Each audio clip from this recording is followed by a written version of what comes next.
ဆုံးလို့ရင်ကျွန်တော်ခုဘယ်ရောက်နေလဲဆိုတာသိလား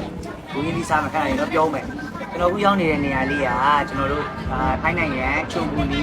ဘောမင်းရှိရာကျွန်တော်တို့ဒါအာတိုက်လဲပြောလို့ရတယ်ကြီးတိုက်လဲပြောလို့ရတယ်ကျွန်တော်နှစ်ဖက်ဆိုတော့လေအဲ့ရှိရာကျွန်တော်ဦးရဲ့မိုဘိုင်းဖုန်းဆိုင်ကိုရောက်နေတာဖြစ်ပါတယ်မစားရင်လားလို့ဦးရဲ့မိုဘိုင်းဖုန်းဆိုင်မှာဆိုရင်ဒါဖုန်းလေးပြီးကျွန်တော်တွားကြည့်မယ်ကျွန်တော် Android တစ်လုံးလောက်ဝယ်ဖို့လေဒီမှာအခုမေးလိုက်တော့အခုကသူတင်ငယ်ချင်းကိုရဲထိုင်ရှိရဲဆိုတော့ကိုရဲရဖုန်းလေးပါလို့ဒါစိတ်ရှိတယ်ရှင်းပြတယ်ပြီးရင်တာဝန်မှုတောင်းခံမှုပြည့်ရှိရနော်အဲ့တော့ကျွန်တော်ဦးရဲ့မိုဘိုင်းဖုန်းဆိုင်မှာကျွန်တော်ပြီးဖုန်းလေးရွေးရတယ်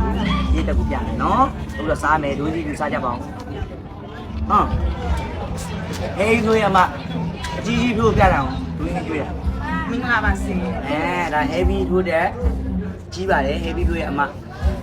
ကြီးရတော့မဟုတ်ကန်ဝဲကြီးရနော်အမတော့ငယ်လေးပဲရှိတဲ့ဇက်ကအဲ့တော့ဒွင်းလေးစားကြပါအောင်ခင်ဗျာချိုးလားကျွန်တော်စားချိုးတယ်မှကောင်းတယ်